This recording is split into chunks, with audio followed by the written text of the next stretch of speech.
ಈ ಬಾರಿ ಕಾಫಿಗೆ ಬಂಪರ್ ಬೆಲೆ ಬಂದಿದ್ದು ಕೊಡಗು ಜಿಲ್ಲೆಯ ಬೆಳೆಗಾರರಲ್ಲಿ ಮಂದಹಾಸ ಮೂಡಿದೆ. ಪ್ರಕೃತಿ ವಿಕೋಪ, ಕೋವಿಡ್ನಿಂದಾಗಿ ತೀವ್ರ ಸಂಕಷ್ಟದಲ್ಲಿದ್ದ ಬೆಳೆಗಾರರ ದಿಲ್ ಈಗ ಖುಷಿಯಾಗಿದೆ. ಈ ಕುರಿತ ಒಂದು ವರದಿ ಇಲ್ಲಿದೆ ನೋಡಿ.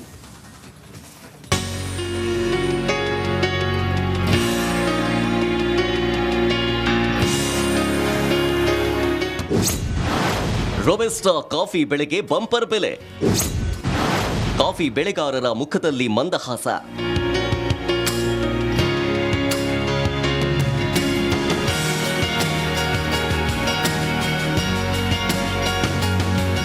ಕರ್ನಾಟಕ ಕಾಶ್ಮೀರ ಅಂತಂದ್ರೆ ಅದು ಕೊಡಗು ಪ್ರಕೃತಿ ಸೌಂದರ್ಯಕ್ಕೆ ಎಷ್ಟು ಖ್ಯಾತಿಗೋ ಅಲ್ಲಿ ಬೆಳೆಯೋ ಕಾಫಿಗೂ ಅಷ್ಟೇ ಪ್ರಖ್ಯಾತಿ ಪಡೆದಿದೆ. ಕಾಫಿ ಬೆಳೆಯನ್ನೇ ನಂಬಿ ಸಾವಿರಾರು ಕುಟುಂಬಗಳು ಜೀವನ ಕಟ್ಟಿಕೊಂಡಿದ್ದಾರೆ. 2018ರಿಂದ ಸತತ ಪ್ರಕೃತಿ ವಿಕೋಪ, ಕೋವಿಡ್ ಕಾಟ ಸೇರಿದಂತೆ ಸಾಲು ಸಾಲು ಸಂಕಷ್ಟ ನುಂಗಿದ್ದ ಕಾಫಿ ಬೆಳೆಗಾರರಿಗೆ ಗುಡ್ ನ್ಯೂಸ್ ಸಿಕ್ಕಿದೆ.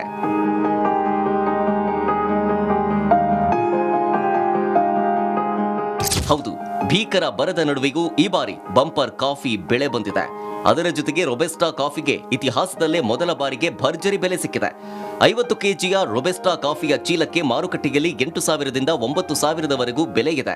ರೈತರಿಗೆ ಬಂದಂಥ ಒಂದು ಸುವರ್ಣಾವಕಾಶ ಅಂತ ಹೇಳ್ತೀನಿ. ಯಾಕಂದರೆ ಇಷ್ಟು ವರ್ಷದವರೆಗೆ ಜಾತಕ ಪಕ್ಷಿ ಅಂತ ನಾವು ಕಾಯ್ತಾ ಇದ್ದೇವೆ, ಕಾಫಿಗೆ ಬೆಲೆ ಇಲ್ಲ ಅಂತ. 1994ರಲ್ಲಿ 3,000 ಚಿಲ್ಲರೆ ರೇಟ್ ಬಂದಿದ್ದು. ಅಲ್ಲಿಂದ ತದನಂತರ 425ಕ್ಕೂ ಬಂತು. ಮಧ್ಯದಲ್ಲಿ ಕಡಿಮೆ ಆಗಿ 425 ಬಂದಾಗ ಆಗ ಭಾಳಷ್ಟು ಹೋರಾಟಗಳಾಗಿ ಸಾಲ ಕಟ್ಟಲಿಕ್ಕಾಗದೆ ಸರ್ಕಾರಗಳು, ಕೇಂದ್ರ ಸರ್ಕಾರ, ರಾಜ್ಯ ಸರ್ಕಾರ ಆದಷ್ಟು ಮಟ್ಟಿಗೆ ಸಾಲ ಮನ್ನಾ ಮಾಡಿದಂಥ ಅನುಭವ ನಮಗಿದೆ. ಆದರೆ ಈ ವರ್ಷ ನಮ್ಮ ಬೆಳೆಗಾರರಿಗೆ ಒಂದು ಸುವರ್ಣಾವಕಾಶ. ವಿಯೆಟ್ನಾಂ, ಬ್ರೆಜಿಲ್ ಸೇರಿದಂತೆ ಕಾಫಿ ಬೆಳೆಯುವ ವಿದೇಶದಲ್ಲಿ ಉತ್ಪಾದನೆ ಕುಸಿದಿದೆ. ಆದ್ದರಿಂದ ಬೆಲೆ ಮತ್ತಷ್ಟು ಏರಿಕೆಯಾಗೋ ಸಾಧ್ಯತೆಯಿದೆ. ಈ ಬೆಲೆ ಮುಂದಿನ ವರ್ಷಕ್ಕೂ ಮುಂದುವರಿಯುವ ಸಾಧ್ಯತೆಯಿದೆ. ತುಂಬ ವರ್ಷದಿಂದ ರೈತರು ಬಹಳ ಕಷ್ಟಪಟ್ಟಿದ್ದಾರೆ. 4-5 ವರ್ಷದಿಂದ ಬೆಲೆ ಕಡಿಮೆ ಇತ್ತು, ಕಾರ್ಮಿಕರಿಗೆ ಕೂಲಿ ಜಾಸ್ತಿ, ಕೊರೋನಾದಿಂದ ಭಾಳ ಜನರು ತತ್ತರಿಸಿ ಹೋಗಿದ್ದರು. ಈ ಸಲ ಸ್ವಲ್ಪ ಕಾಫಿಗೆ ವರ್ಲ್ಡ್ ಮಾರ್ಕೆಟಲ್ಲಿ ಸ್ವಲ್ಪ ಡಿಮಾಂಡ್ ಜಾಸ್ತಿ ಆಗಿರೋದ್ರಿಂದ ರೇಟು ಸ್ವಲ್ಪ ಸುಧಾರಿಸಿಕೊಂಡಿದೆ. ಇದರಿಂದ ಜನರು ಸುಧಾರಿಸ್ಕೊಂಡಿದ್ದಾರೆ. ಇದೇ ಥರ ಇನ್ನು ನಮಗೆ ಒಂದು 4-5 ವರ್ಷ ಇದೇ ರೀತಿ ಕಂಟಿನ್ಯೂ ಆದರೆ ಜನರು ಸುಧಾರಿಸ್ಕೊಳ್ತಾರೆ, ಅವರ ಜೀವನ ಚೆನ್ನಾಗಿ ಇರುತ್ತೆ. ಇಲ್ಲ ಅಂದರೆ ಭಾಳ ಕಷ್ಟ ಆಗುತ್ತೆ. ಒಟ್ನಲ್ಲಿ ಇದೇ ಮೊದಲ ಬಾರಿಗೆ ರೊಬೆಸ್ಟಾ ಕಾಫಿಗೆ ಬೆಲೆ ಏರಿಕೆಯಾಗಿದ್ದು, ಇದೇ ರೀತಿ ಮುಂದುವರಿಯಬಹುದು ಎಂಬ ವಿಶ್ವಾಸದಲ್ಲಿ ಬೆಳೆಗಾರರಿದ್ದಾರೆ. ಅನುಕಾರ್ಯಪ್ಪ, ರಿಪಬ್ಲಿಕ್ ಕನ್ನಡ, ಕೊಡಗು.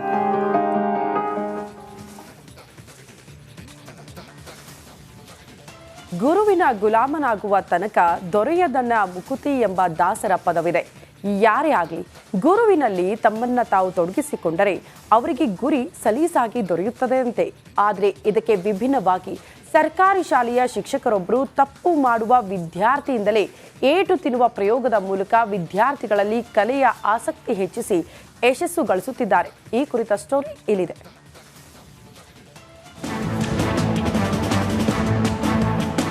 ಹೊಸನಗರ ತಾಲೂಕಿನ ಹಾಲಂದೂರು ಸರ್ಕಾರಿ ಶಾಲೆ ಶಿಕ್ಷಕ ಎಚ್.ಎಸ್. ಗೋಪಾಲ್ ಅವರು ತಮ್ಮದೇ ಆದ ಪ್ರಯೋಗದ ಮೂಲಕ ವಿದ್ಯಾರ್ಥಿಗಳನ್ನ ಜಾಣರನ್ನಾಗಿಸುತ್ತಿದ್ದಾರೆ.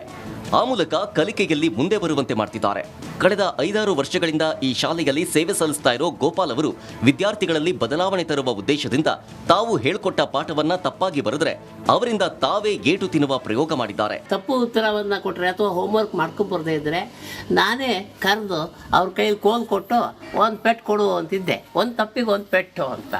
ಅದನ್ನು ನೋಡಿಕೊಂಡು ಅವರೇನು ಮಾಡ್ತಿದ್ರು, ಖಂಡಿತ ಮಕ್ಕಳಿಗೆ, ಸಣ್ಣ ಮಕ್ಕಳು ಯಾರೂ ಹೊಡೆಯಲ್ಲ, ಇದಕ್ಕೆ ಅಂಜಿ ಕ್ರಮೇಣ ಎಲ್ಲ ಕೆಲಸವನ್ನ ಮಾಡಕ್ಕೆ ಪ್ರಾರಂಭ ಮಾಡಿದ್ರು.